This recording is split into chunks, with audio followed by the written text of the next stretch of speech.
काय रे विनू, तू असा इतका खात्रीनं कसं काय सांगू शकतोस? कशाच्या आधारावर एवढे तारे तोडतोयस?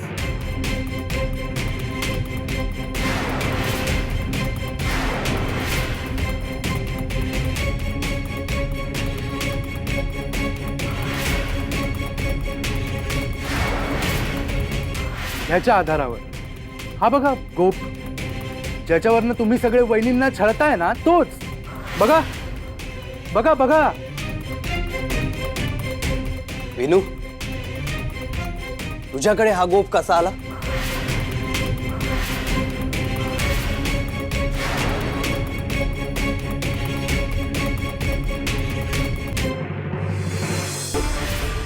अरे वा वा वा गजा भाऊ, आज आपण स्वतःहून आलात, हे अगदी बरं केलं तर गजा भाऊ.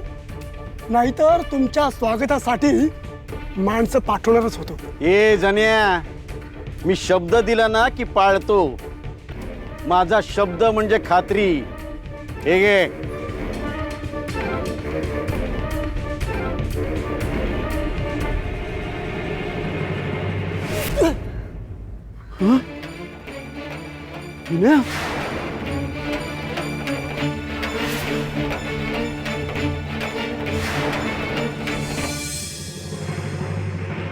अरे बोल ना विनू, हा गोप तुझ्या जवळ कसा आला? हो, तुझ्याकडे कसा आला? नाही की तू पण भाऊजींसारखा जुगार खेळायला शिकलास?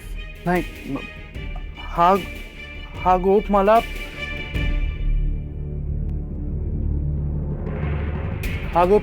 ओसरीत झोपाळ्याखाली मिळाला.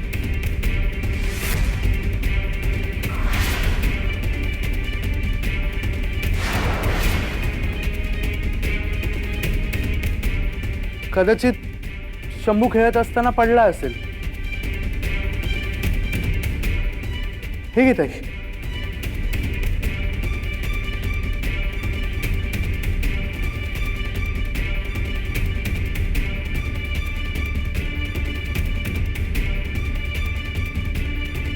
बोला आता, बोला. यावर तुमचं काय म्हणणं आहे? बोला.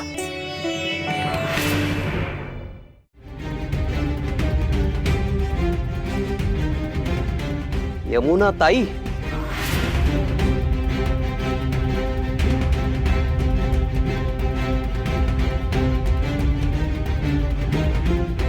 माणिक,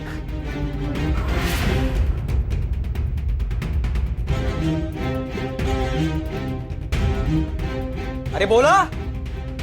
यावर तुमचं काय म्हणणं आहे? आता बोला.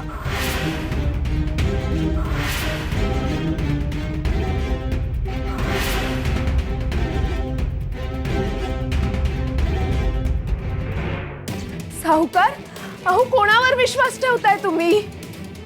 यांच्यावर? सखूच्या मर्जीतले गुलाम आहेत हे, गुलाम.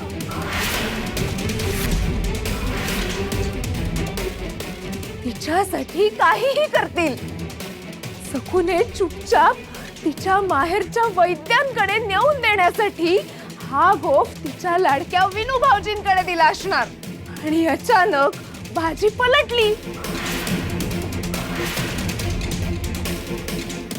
म्हणून हा गोफ इथेच ओसरीत सापडला असं म्हणत विनू भाऊजी वहिनींची चोरी लपवतायत. हो ना? बरोबर बोलतेय ना मी? अगं बोल ना. बोलतेस खरं की मगाशी अर्धवट राहिलेलं काम आता पूर्ण करू? माणिक ते सावकार.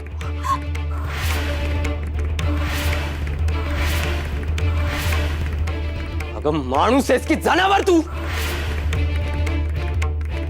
समोर गोप दडदडी दिसत असताना तिच्या पदराला हात घालतीयस तू? हा, म्हणजे चोरी शोधणं नव्हे तर तिला लज्जित करणं तुम्हा दोघींचा हेतू होता ना? नाही, हेच तू सिद्ध केलंय आता. रमाई, गोफ मिळाला ना, मग आता तू म्हणतेस तसा चोरी हा विषय संपला.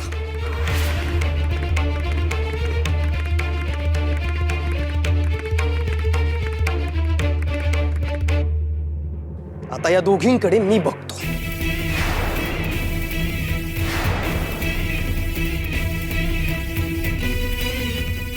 माणिक आणि यमुनाताई आत्ताच्या आत्ता सखूची क्षमा मागायची. काय बोललो? आत्ताच्या आत्ता सखूची क्षमा मागायची.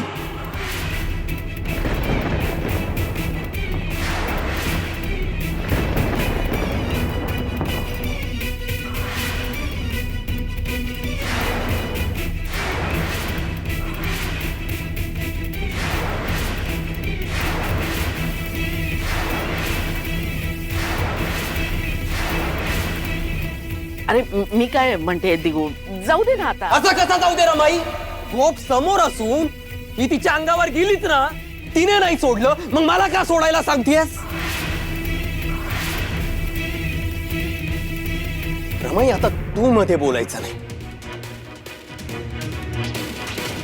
या दोघींचे खरे चेहरे आता समोर आले.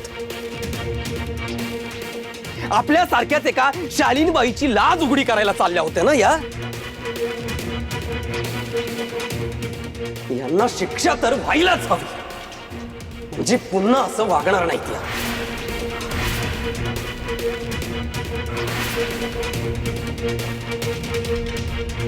चल माणिक, सगळ्यांसमोर गुडघ्यावर बसून तिच्या पायावर नाक घासून तिची क्षमा मागायची.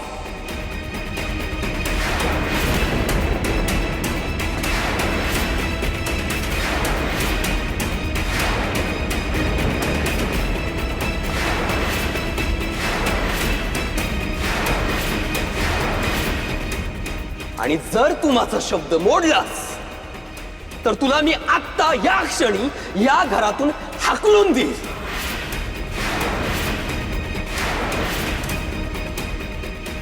आणि हो, या घरातून निघाल्यामुळे तुझी माफी मागण्यापासून सुटका होईल असं समजू नकोस तू. मी गावकी बोलावेन आणि पंचांसमोर तुला क्षमा मागायला लावीन, पण या बाबतीत तडजोड नाही.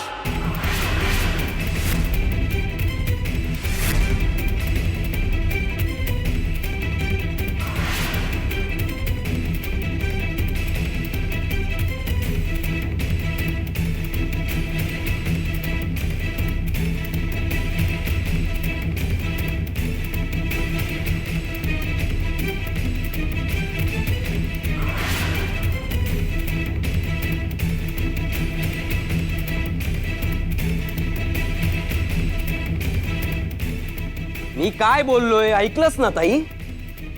नाही, तुझ्यासाठी वेगळा न्याय नाहीये. चूक केलीयस ना, मग तुझी ही सुटका नाही होणार. गुडघे टेकवून सखूच्या पायावर नाक घासून क्षमा मागायची.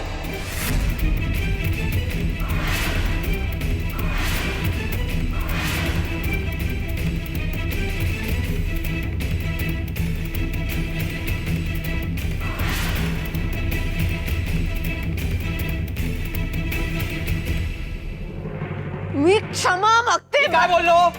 खाली बसून पायावर नाक घासून.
माहित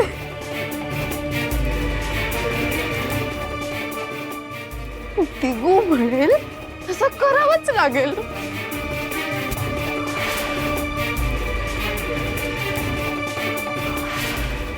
इथून हकललं तर शंभूला घेऊन कुठे जाणार मी. बंज हसू द्या हो. उठा. काय क्षमा मागायची लाज वाटते? मग हा विचार कोणावर सूड उगवण्यापूर्वी करायचा होता.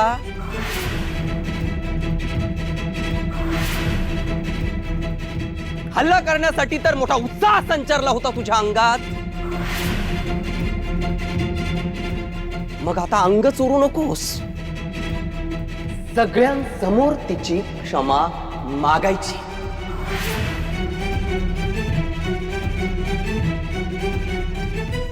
सगळ्यांसमोर सखूची कुचंबणा केली होती ना. मग आता सगळ्यांसमोर क्षमा मागायची. चाल.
चुकलं.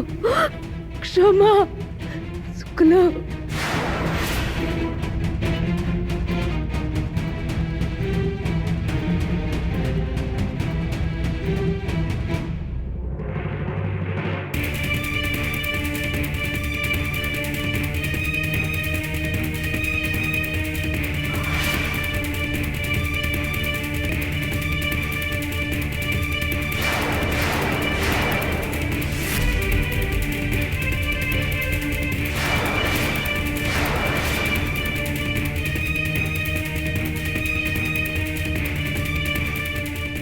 गंगे अशी बघत काय उभी आहेस?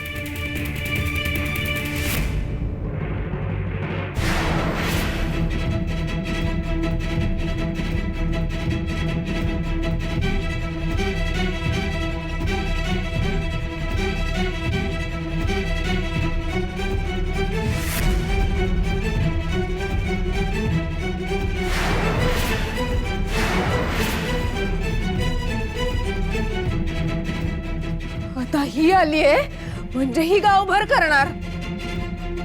माणिक्या कामवालीच्या पाया पडते म्हणून तुझ्या पाया पडणार नाही. जा, परत सारी कामं पडले. जा, निघ.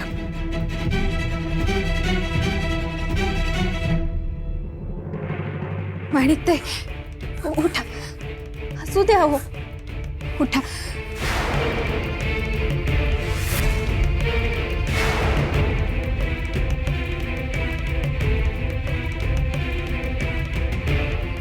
हा शेवट नाही, ही तर खरी सुरुवात आहे.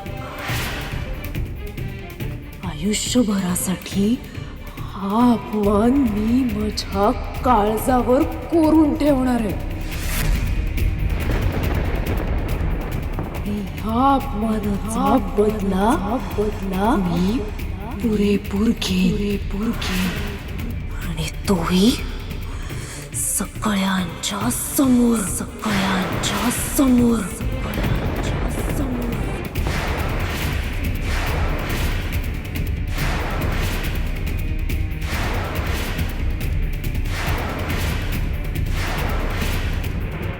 अरे जन्या, अरे मला सोड रे. मला का डांबून ठेवलंय? स्वतःला खूप मोठे शहाणे समजता तुम्ही. वादा करून आज पण तुम्ही मला माझे पैके दिले नाहीत आणि आता बोंबा मारताय, मला सोडवा, मला सोडा, मला सोडा. जोवर मला माझे पैके मिळत नाहीत तोवर तुमची इथून सुटका नाही गजा भाऊ. अरे जन्या, अरे मी आज तुझी सोय केली होती की नाही? अरे तुला देण्यासाठी मी गोप सुद्धा आणला होता. अरे पण वेळेने दगा दिला रे. गजा भाऊ, ही नाटकं बंद करा.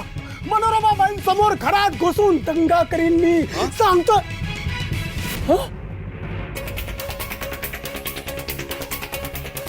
अरे असं काय बघतोयस तू?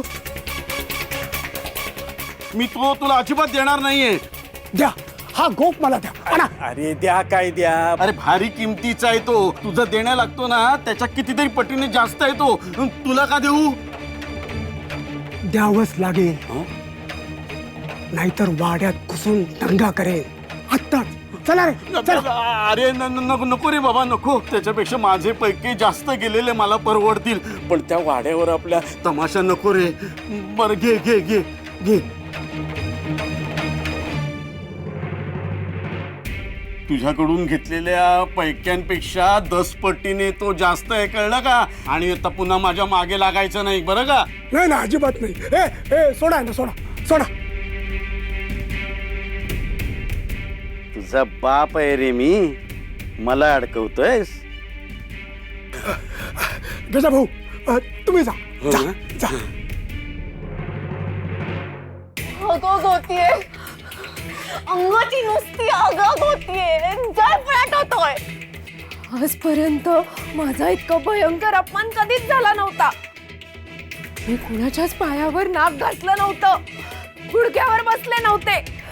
पण आज त्या सखूच्या पायावर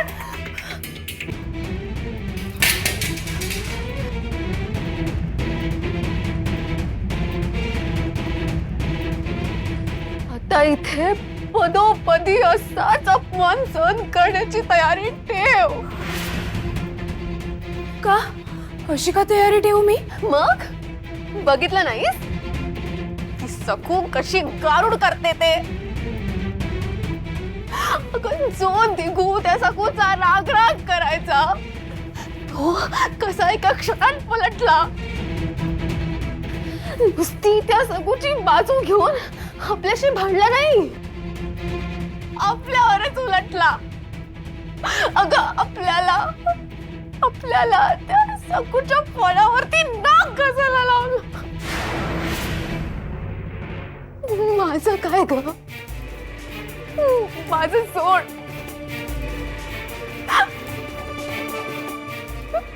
मी शेवटी या घरात एक आश्रित म्हणूनच राहणार ग. मी कुठे जाऊच शकत नाही ना. त्यामुळे तोंड दाबून बुक्क्यांचा मार मला सहन करतच जगायचंय. पण तुझं काय माणिक? माणिक, तुझं काय? अगं, श्रीमंतीत गोड कौतुकात लाडात वाढलेली आहेस ना तू माणिक. अगो, सुभेदारांची मुलगी आहेस तू.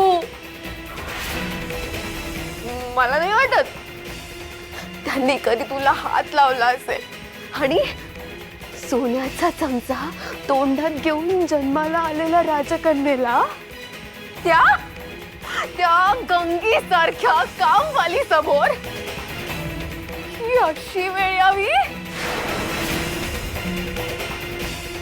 ज्या सखूच्या नाकावर टिचून तू या घरात गृहलक्ष्मी म्हणून आलीस, त्याच सखूच्या पायावरती तुला नाक घासावा लागला ना. तिचा मान ठेवायचा म्हणून एका क्षणात तुझ्या आत्मसन्मानाच्या ठिकऱ्या केल्या का दिगुरे? आणि तीच आवडती राणी आहे हे दाखवून दिलं.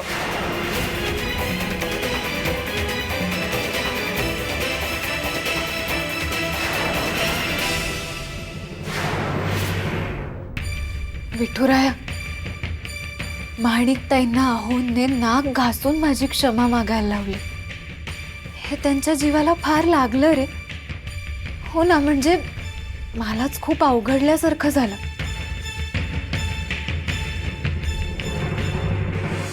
ह्या अपमानाचा बदला मी पुरेपूर घेईन आणि तोही सगळ्यांच्या समोर. पण माणिकताई सगळ्यांसमोर बदला घेईन असं का म्हणाल्या? सगळ्यांसमोर म्हणजे नक्की काय असेल त्यांच्या मनात? जाऊ दे जाऊ दे, तू घोर घेऊ नकोस. हा, मी नाही घेत. जाऊ दे. लक्षात ठेव माणिक, चुकून पाय पडला तरी मुळा चावतो. तुकडे तुकडे झाले तरी मुळा पकड सोडत नाही. तसाच वचपा काढायला हवा माणिक. तुझ्या जागेचं मी असते ना माणिक, तू इतका अपमान करणारा त्या सखूच्या खंडोळ्या केल्या असत्या, पण सोडलं नसतं तिला. तू त्या सखूचा पायपोषणा करायला गेलीस, पण साळसूतपणे काहीही न बोलता त्या सखूनं त्याही पेक्षा तुझी वाईट अवस्था केली आहे. वाईट वाटतं ग तुझं माणिक, वाईट वाटतं.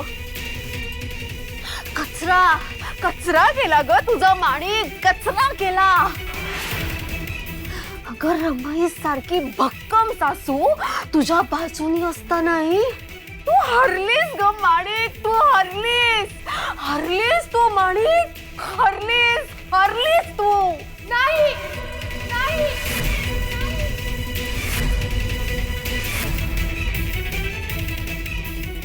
सोडणार नाही मी तिला, नाही सोडणार.